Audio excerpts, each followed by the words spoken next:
Man, speaking of the other squad, let's move on to the AFC Championship game, and uh, I'll let you go ahead and stab at it, man. I I think the game lived up to the hype, man. It was a great game, man.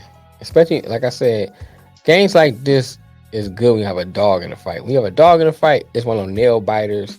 It's like, oh man, come on. You know what I'm saying? Oh So yeah, like, my anxiety fucked up yesterday. So oh yeah, you know what I'm saying? Cause you were like, oh, they didn't score. Oh, here we go. You know what I'm saying? But for someone who's just on the outside looking in, just enjoying a great game, it's a great game. I mean, I think Kansas City defense came to play. You know, and this kind of speaks to what we've been talking about. They need to get Burrow some protection. For real. You know what I'm saying? Yeah, he was able to, you know, work his magic last year, despite getting sacked so many times and get to the Super Bowl, but that fumble is not gonna work all the time. They need to get this man some protection. You know, they put him on his back, what, 4 or 5 times in that game and got pressure more than that. So that right there is one of the things they need to do. I think that led to him throwing that last pick. You know, because you get kind of you know, happy feet and everything when you getting put on your back all the time or getting pressure all the time. You know, I'm trying to help you ready the ball. You see just a little opening, you trying to squeeze it in there. Versus if you knew you had protection, you know, you take your time, let your receiver get a little more separation, let that ball go. Because you'd have waited a second or two more, this receiver possibly to get separation through that last pick. mm-hmm. You know, go ahead. Man, that's crazy you say that because this game actually reminded me of like an NBA game. And what I mean by that is was LeBron crying? Well, you know, twice a month, but it reminds me of an NBA game as in this aspect. So in an NBA game, you see one team go on a run and start the game, and then you see the other team come back, and then it's a run game. Who got the run? They going back and forth, back. And literally, that's all pretty much what I saw yesterday is Chiefs go out on the run, and this is not me being a Chiefs fan, so I'm being an analyst right here. Chiefs left some points on the board. Yeah, that's true. Kadarius Toney got to make that catch. Yes. That was a perfect throw that Mahomes threw to him, and he threw it where only Kadarius Toney can catch it, and only can catch that ball. And that, and in the NFL, that's the perfect football throw. Only your receiver can get it, or nobody else gets it. So he got his hands on it and wasn't able to corral it in, but that's a touchdown taken off the board. We had to settle for a field goal. The next possession, they get Pacheco gets the running touchdown. That gets taken off the board for a holding. Right. And then they settle for another field goal. So in all actuality, going into the half, the Chiefs should have been up about 21-3. Chiefs should have been up 21-3 and should have been not even close to what the score was, 13-6 going into the half. So the Chiefs really kind of let the Bengals kind of let the door open for them in the first half. And look, the Chiefs should have easily been up by like 8 points going into the time. The most should have been like 21-6. So at least 15 points have been up going into the halftime. Coming out with the football. Man, I mean, what can you say? Chiefs defense was on it. I think they took that Burrow head shit very personal. They took all the trash talk very personal. And I mean, obviously, y'all saw the interviews after the game. Kelsey and Mahomes took it personal too. But the defense definitely took it personal because, you know, the last 3 games that they played them, they really weren't, or definitely the last 2 games, they only got 1 sack apiece. 1 sack last year in the AFC Championship, and only 1 sack back in December for week 14 or 15, whatever that week was, when they was in Cincinnati. Only got 1 sack again. And so you go into this game, and the Bengals are down 3 starters on their offensive line. So if you don't take advantage of this, then you damn sure not winning this game. The front four needed to get it was a must, you know. When we did the AFC Championship preview game last Thursday, it's a must. I mean, y'all saw Tanner and Lance said it was a must that you got to get Joe pressure. They emphasized on it, and pressure was crazy in the game. Five, they got 4 in the first quarter, and so, but give the Bengals credit. They justice was is that they're probably one of the best adjusting type of teams in the NFL that I've seen in quite a few while. Zach Taylor and Lou Amaramo, the defensive coordinator, for some reason they're probably one of the best coaching staffs right now to make adjustments. I've never seen a team that literally was getting their heads kicked in that first quarter, and they managed to go into halftime in the game when they should have been getting blown out. Then they made certain protection adjustments, and then you saw they weren't getting the sacks like that through second, third, and majority of the fourth quarter, and they weren't getting sacks like they were in the first quarter. So I definitely give the Bengals credit on that.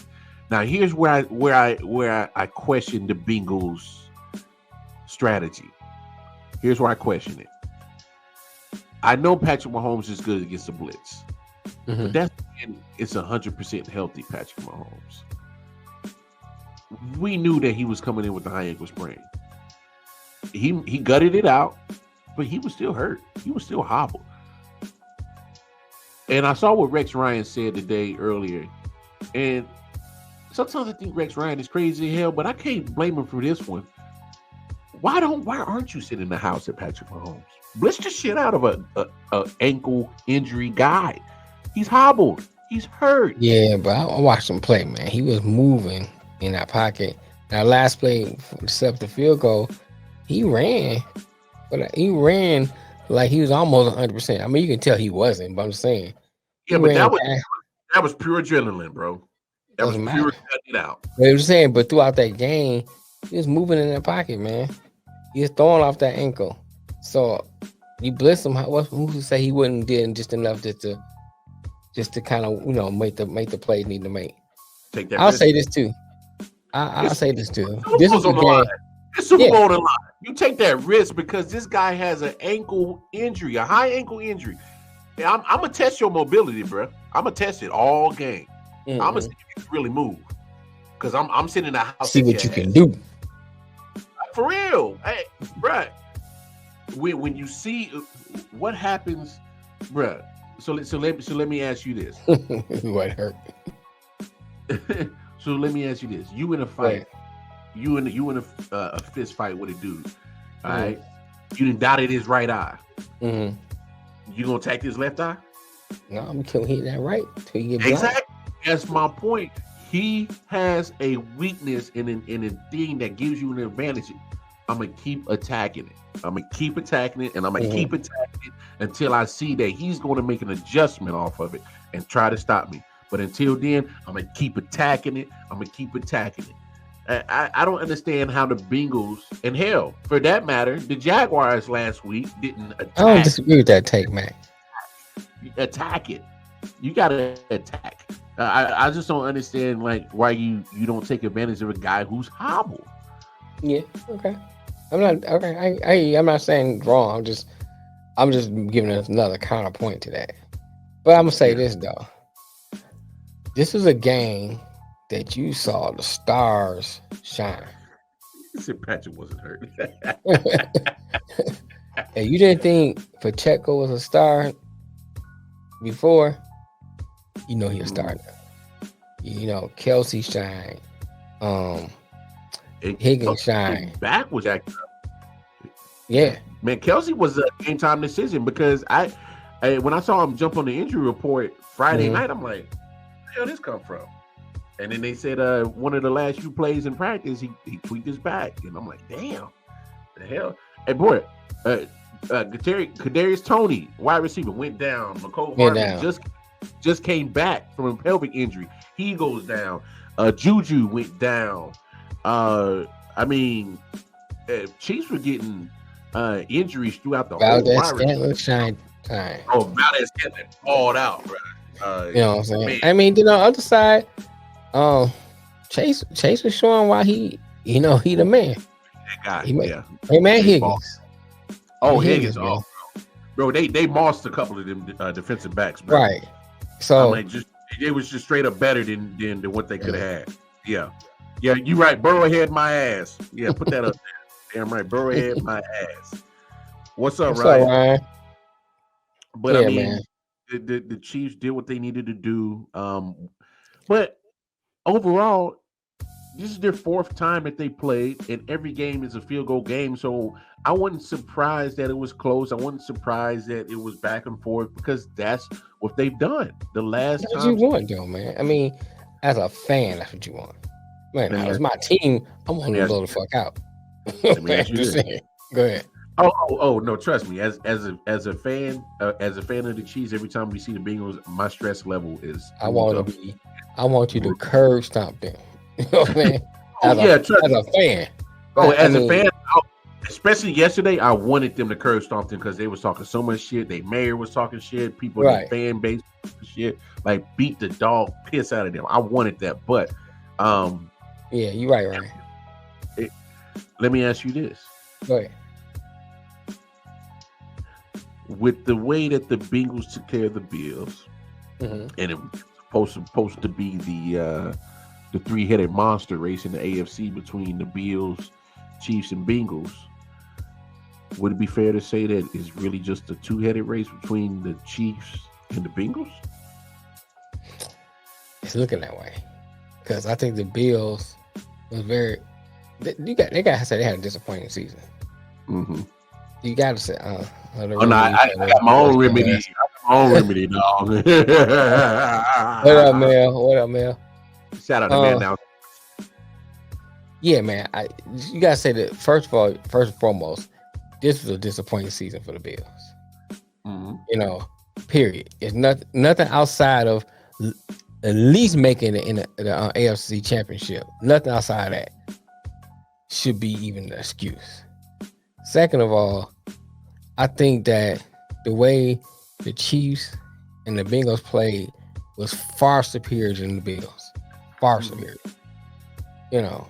I mean, shoot, look how the Bengals handled the Bills with ease on their home court in the snow where that's supposed to be their advantage. The snow's supposed to be like that 6 man for them. And they handled them easily in the snow at home. Yeah. So yeah, I say it's a two-headed monster right now. Yeah, I just wanted to hear that opinion from somebody who don't have a dog in the race. Obviously, I got a dog in the race, and so I'm look. I think the way that especially in playoffs, and I'm not, and I'm specifying for that reason because 2 years in a row, the Bills couldn't get past the Chiefs. Now this year, the Bills can get past the Bengals. So that's what you want, though. That's what you want. Question is, if Pat Mahomes wins wins a ring in 2 weeks, will he be the top 5 greatest quarterback in history? I don't know about top 5s. So you look at Montana won 4, right? Mm-hmm. So we going by wins. Montana won 4. Bradshaw won 4. Nah, take Bradshaw. I'm just saying, but if you're going by wins, now you're just going by skill. 4 wins. You're going by wins because he said if he wins another one, based off of super. That's going to be wins to me. You know what I'm saying? If you talking about skill, I got you. You talking about just straight up skill. You know what I'm saying? I could put him in there, but still you got Marino that he ain't winning.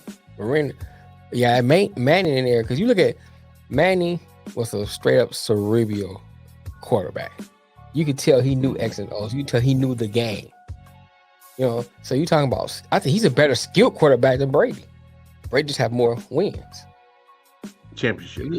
Yeah, more championships. Wins. So to me, if you look at it just from this, what he's saying, you're talking about wins. I don't think he's in the top 5 because a lot more quarterbacks that won more Super Bowls than him. Yeah. When you talking about skill, it's an argument for it. At least top 10. You had that argument. Top 10. You had an argument at least top 10. 5, I don't know. Top 10, yes, for sure.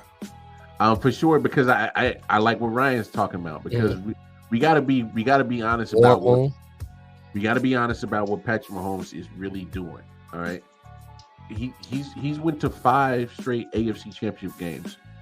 Do you know that was his literally ever since he's been a starting quarterback in the NFL? That's true. He's been in the AFC Championship game. So all 5 years, Super Bowl MVP, regular season MVP, about to win his second regular season MVP. Mm-hmm. So this is one thing about Patrick Mahomes that I think what irritates a lot of Chiefs fans when you start throwing Joe Burrow and Josh Allen and all these other quarterbacks. Take Allen out of that. But if you just hold on, first of all, take Allen out of it. If you look at Burrow and Mahomes and you put them in that talk, you talking about just straight skill wise, there's a conversation for that. Skill wise. Win wise, you got to give the edge to Mahomes because he's won one. He's getting ready to have a chance to win another one. Yeah. You know what I'm saying? But I see, because you're backing up my point. I'm saying you're taking Mahomes, who has the skills, and he's matching it up with the accomplishments. Okay. So what he's done in his first 5 years, skill wise and accomplishment wise, I mean, you don't see that. You're not seeing this at all times on the surface. The start debate. His resume is not top 10 yet. You have to combine it with it. Okay, go ahead. No, go ahead, take it. Go ahead. I don't disagree with that, Mel.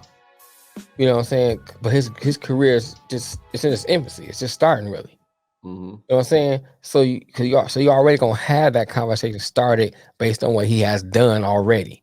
So yeah, I don't disagree with you saying but is it easy for the first observation or first glance, you're gonna start talking about top 10. You know what I'm saying? But the ones you're gonna add to that conversation have a full career for you to look at. He's only got his 5 career years. his career having started, so you still have to give him a nod in that conversation. Whether or not he ends up in that top 10 or not, he still is in the conversation because of what he accomplished in his infancy. That's all I'm saying. He's literally on pace to literally shatter a shit ton of passing records, and literally what he's done for his first 5 years and what he's projected to do. Now, obviously, projections don't mean a damn thing, but guess what? You got to stay healthy and he's got to play. You actually got to perform. So I'm not one of those people that's gonna be like, oh well, he's projected to do this. I don't give a damn about projections. I want to know what you did. What can you actually measure with stats on what you did and what he's done so far in the 5 years? You haven't seen a career start off like that, and that's not me being biased. That's just the fact of the matter is, name a quarterback in the first 5 years as a starter has been to 5 championship games, been to 3 Super Bowls, won 1, Super Bowl MVP, 2 regular season MVPs, and a shit ton of passing yards and a shit ton of passing TDs.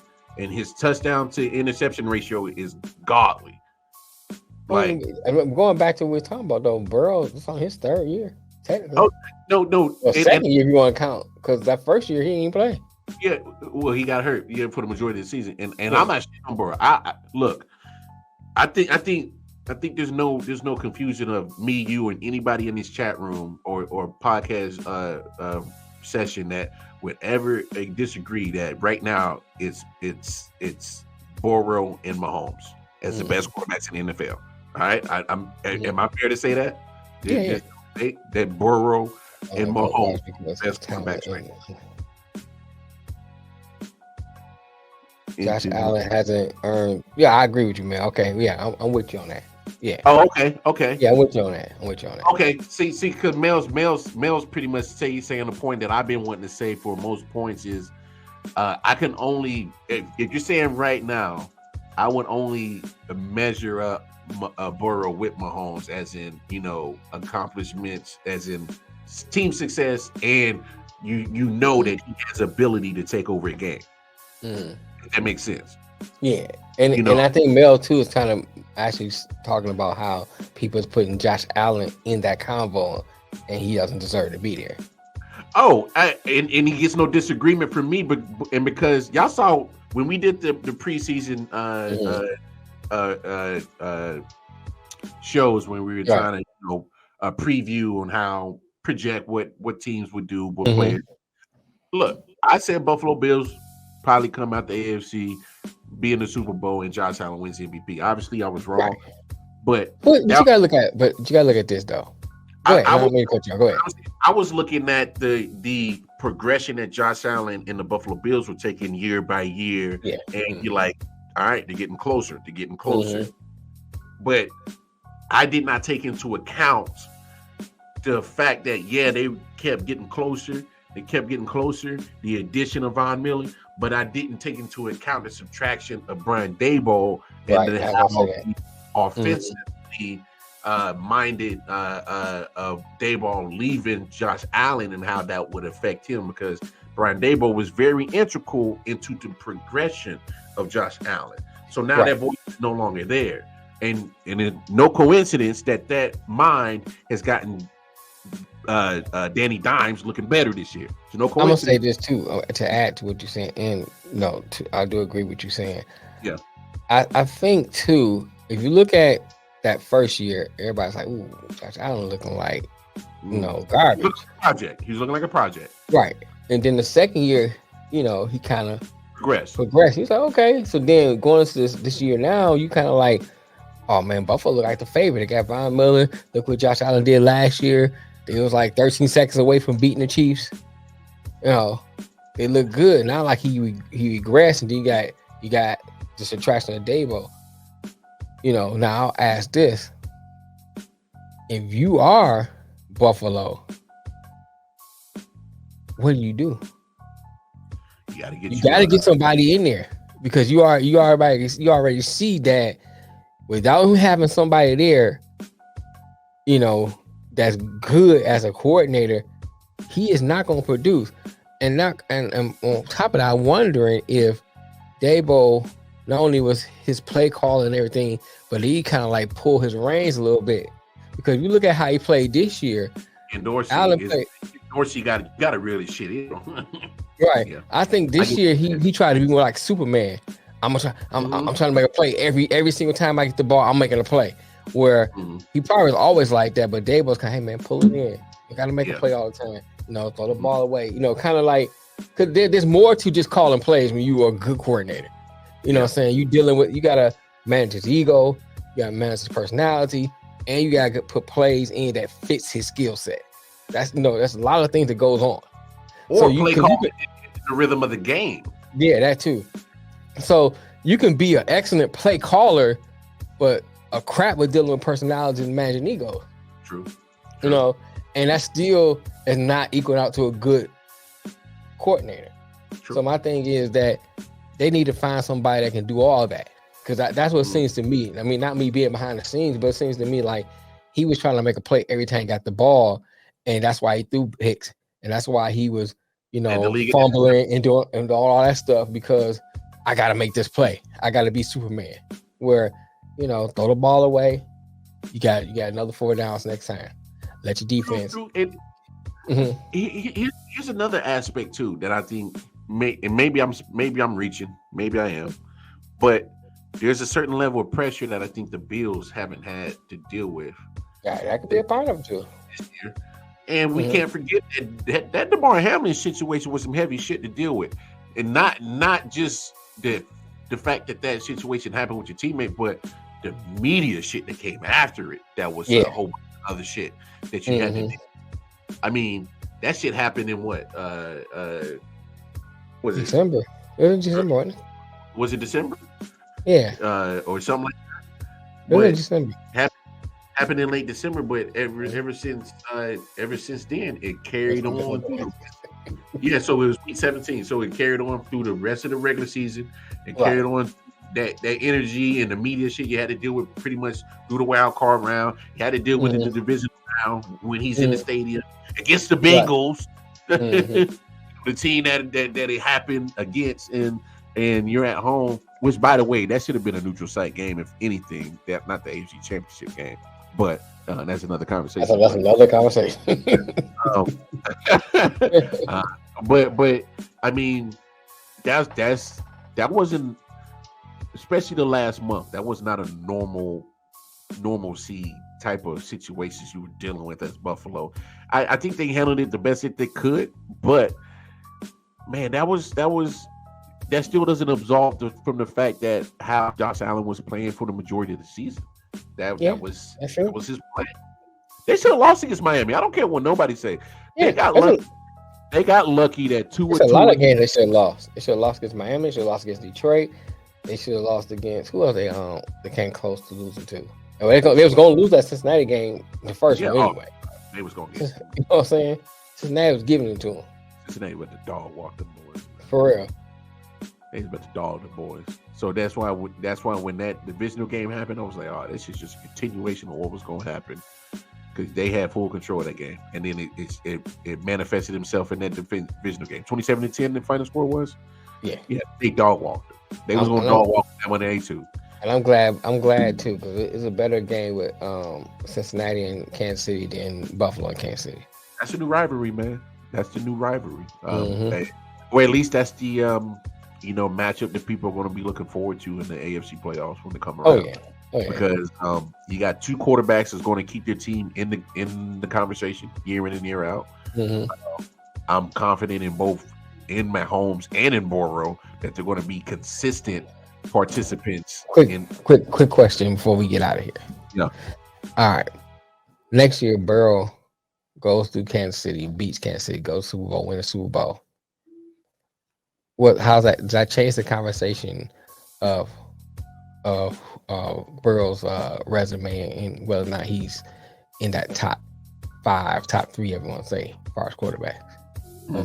Does he remain the same? It puts Burrow in the conversation. And this, if you really look at it, this is literally a what should I say? This is literally probably like the 2023 new millennium version of Brady and Manning. Okay. And that's why I say, like, I'm confident that we are going to see these two teams on a regular basis battle each other. Hey, Mama Pat, how you doing? Battle each other year in and year out to be the supreme team in the AFC. This is just, y'all, folks, get used to it. Right. It's going to be Brady. I'm sorry. This is going to be Mahomes, Burrow, our version, this generation's version of Brady, Mahomes, Manning. Right. I mean, two great quarterbacks. Obviously, you see what you got. And Zach Taylor's actually not a bad play caller. He's actually a good coach. Make good adjustments. Read his resume speaks for himself. Right. You got two loyal franchises that got two loyal fan bases. And they kind of mirror each other because the Bengals had their chances in the 80s to get a couple of rings. Unfortunately, he ran up against the juggernaut in the 49ers. But you've had glimpses of success, and then you had some glimpses of some doom, gloom, down years. Chiefs been in this situation. And look, these last 5 years have been great for Chiefs fans, but as a Chiefs fan, I'll tell you the truth, this shit ain't been our norm. This ain't been our norm. These last 5 years is a new norm. Before that, we've had some gloom, doom years too. So it's been a couple years I was rooting for you guys, like the Montana years. And, the Montana years when we had him in Marcus Allen. Priest Holmes years. Priest Holmes and Dick Vermeil and we had Trent Green Nightmare. Yeah, Christian Okoye back in the late 80s, early 90s. Yeah, Neil Smith and Derek Thomas. Trust me, we've had players. We've had great moments. Right. But what's been going on with Andy Reid and Mahomes the last 5 years? We have never had that.